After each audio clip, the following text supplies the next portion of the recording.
नमः शिवाय गुरवे सच्चिदानन्दमूर्तये निष्प्रपञ्चाय शान्ताय निरालम्बाय तेजसे। हरिओम प्रभु जी, आज के इस प्रश्न परिषद में आप सबका स्वागत है। आज का प्रश्न नोएडा दिल्ली से शोभा पुरवार जी का है। उन्होंने पंचदशी के दूसरे प्रकरण पंच महाभूत विवेक के 17वें श्लोक के रेफरेंस से यह पूछा है कि षोडशकल पुरुषः, ये शब्द आता है उसमें रेफरेंस के माध्यम से। वास्तव में यह है छांदोग्य उपनिषद का षोडशकल सौम्य पुरुषः, ऐसा वहाँ पर दिया गया है। सौम्य, यह पुरुष 16 कलाओं वाला है। तो ये षोडश कल क्यों कहा पुरुष को और उसकी ये कलाएँ क्या है, इसको वो समझना चाहती है।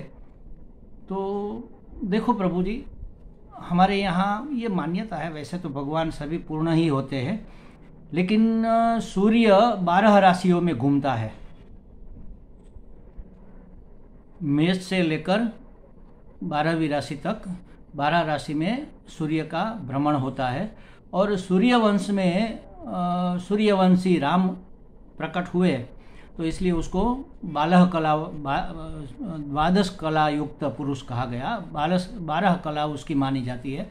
और कृष्ण चंद्रवंश में प्रकट हुए, तो उसको, क्योंकि चंद्र की 16 कलाएँ होती है, तो उसको कृष्ण को 16 कला से पूर्ण परमात्मा माना गया।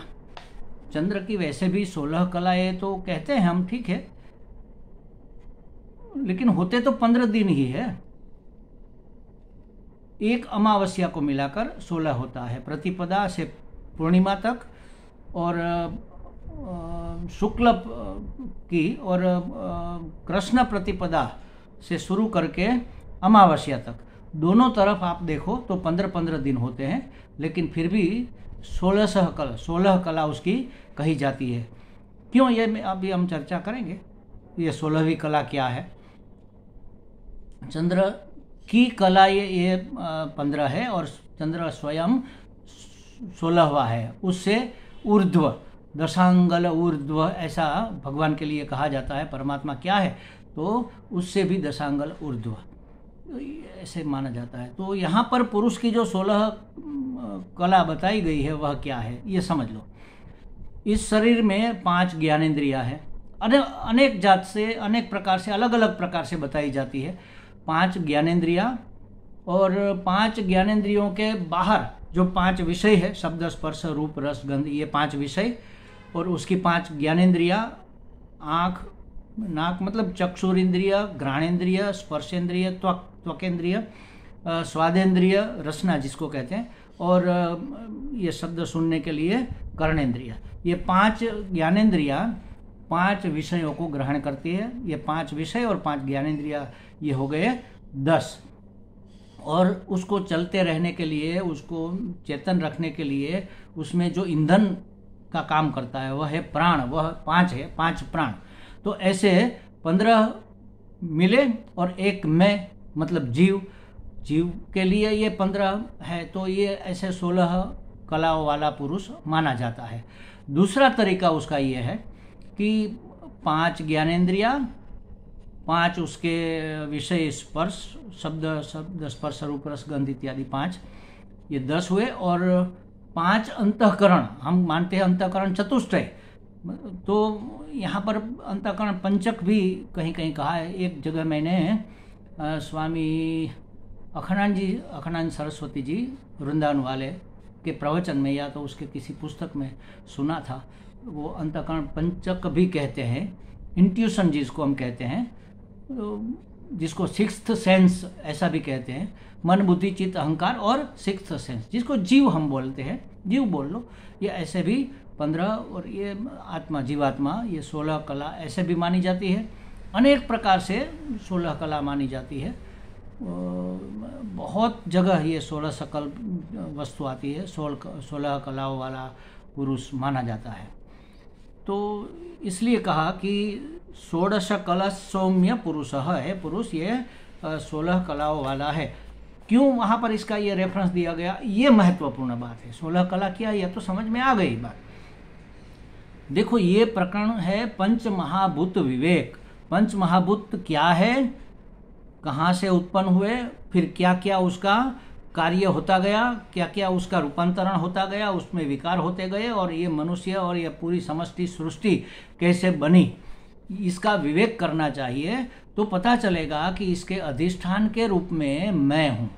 मैं माने आत्मा, आत्मा के अधिष्ठान, आत्मा के आधार पर आत्मा ही उसका मटेरियल है, समझ लो, उसका कारण है। तो आत्मानः आकाश संभूतः, आत्मा से आकाश की उत्पत्ति या प्राकट्य कह लो हुआ। और आकाश का गुण है शब्द।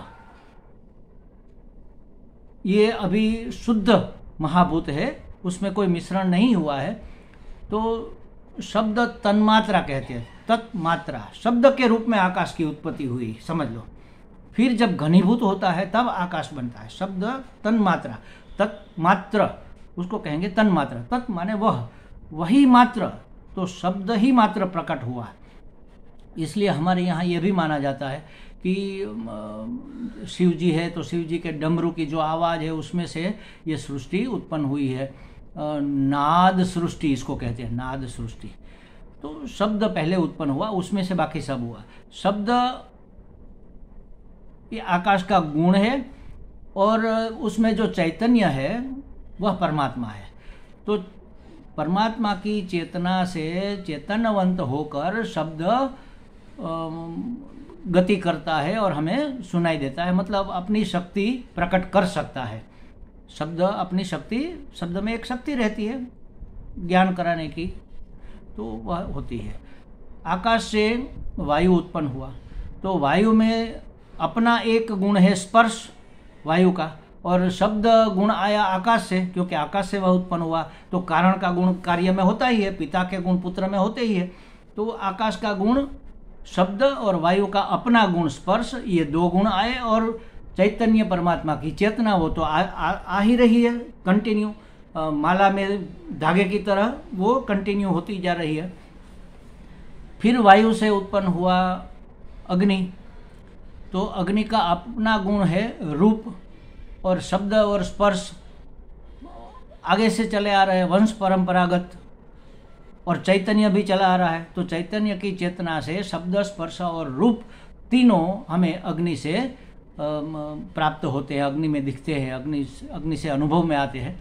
और उससे हुआ जल, तो जल का अपना गुण भी है, रस मतलब स्वाद। तो शब्द स्पर्श रूप ये तीन पूर्वज के उसके गुण, और उसका अपना गुण एक स्वाद, और चैतन्य धागे की तरह आगे आगे चला आता है, क्योंकि यह चैतन्य की ही अभिव्यक्ति है। चैतन्य इस रूप में अभिव्यक्त हुआ, फिर उसमें से हुई पृथ्वी, उसका गंध है उसका मुख्य, उसका अपना गुण, और बाकी परंपरा से पूर्वजों से उसको मिले हुए चार गुण, शब्द स्पर्श रूप और रस, ये सब पृथ्वी में रहता है। पृथ्वी का अपना गंध गुण है। तो ये जो तन मात्राएँ हैं, शब्द स्पर्श रूप रस गंध, आकाश, पृथ्वी, ये पांचों तन मात्राएँ, पांचों महाभूत, शुद्ध महाभूत एक दूसरे में मिलकर स्थूल महाभूत बने, तब हमें यह आकाश दिखता है, अग्नि दिखता है, वायु का स्पर्श होता है, ये स्थूल महाभूत है।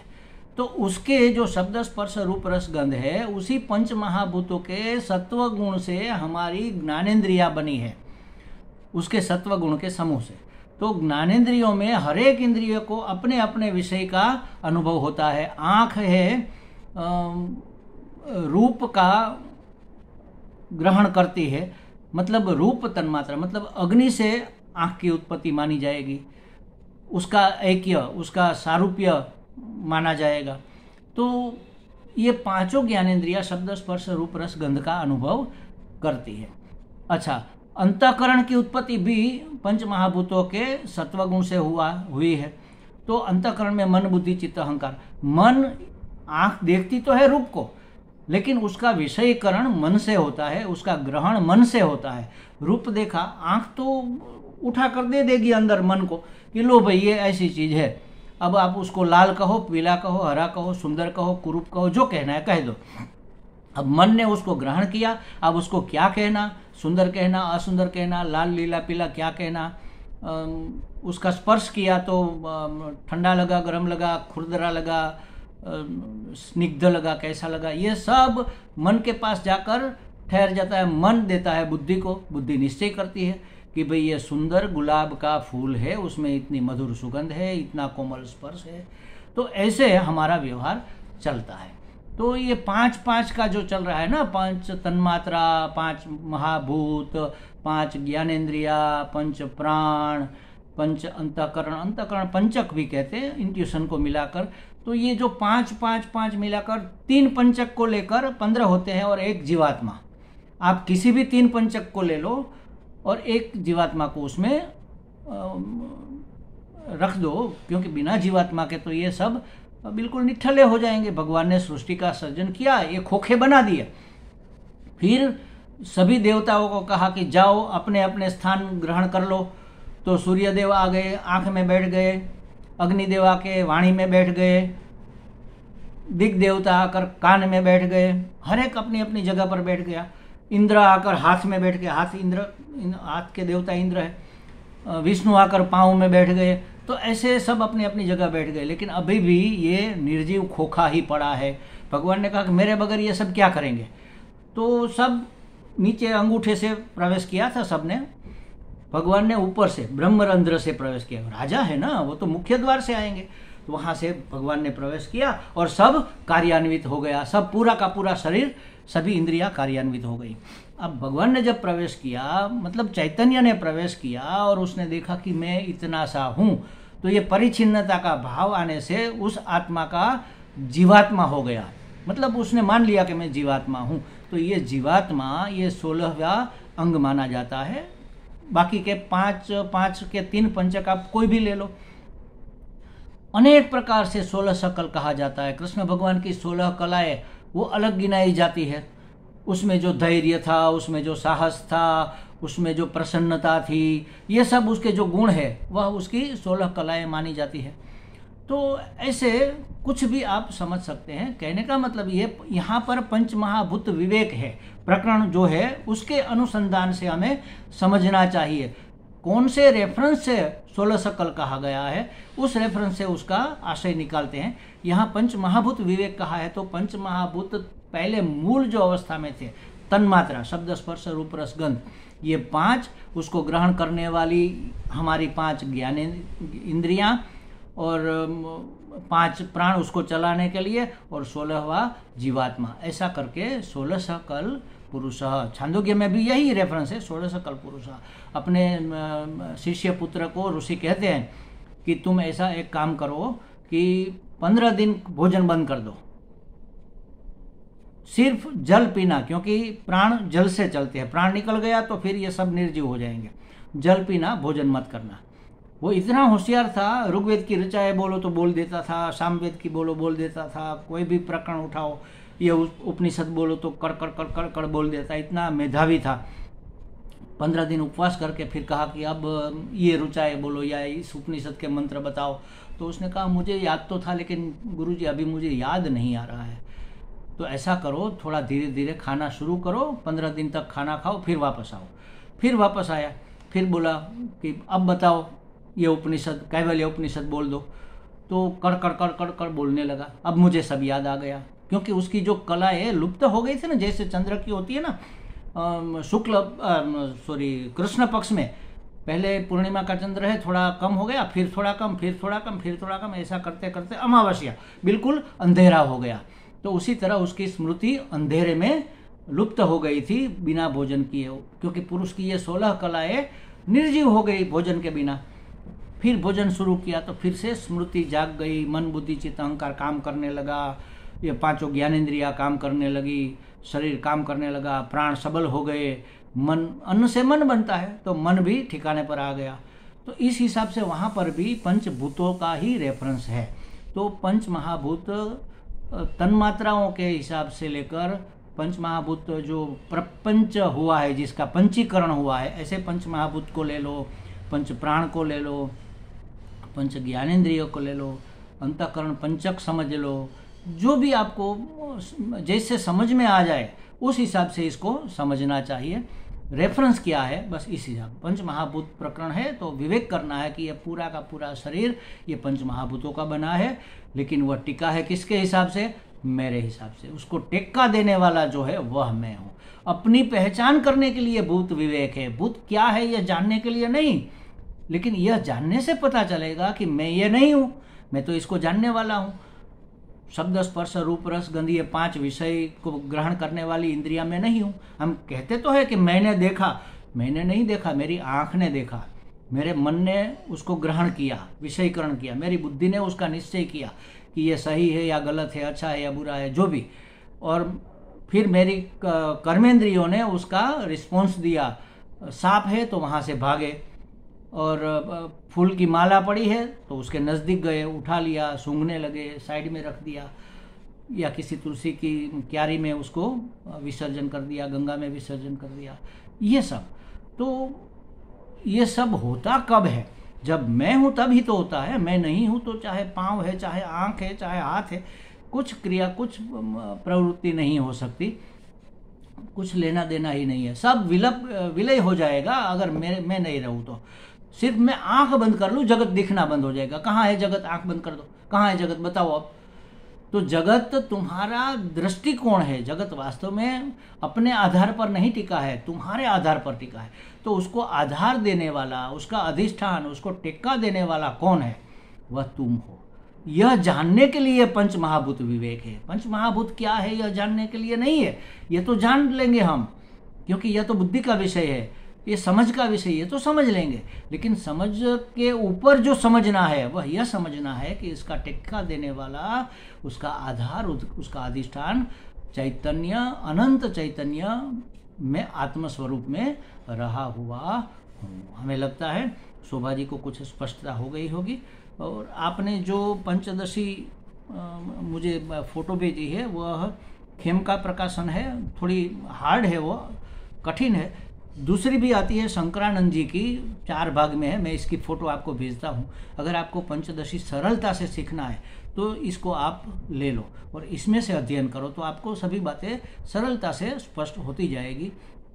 फिर भी अगर कोई बात स्पष्ट नहीं होती है तो आप हमें ज़रूर पूछ सकती है। हरि ओम।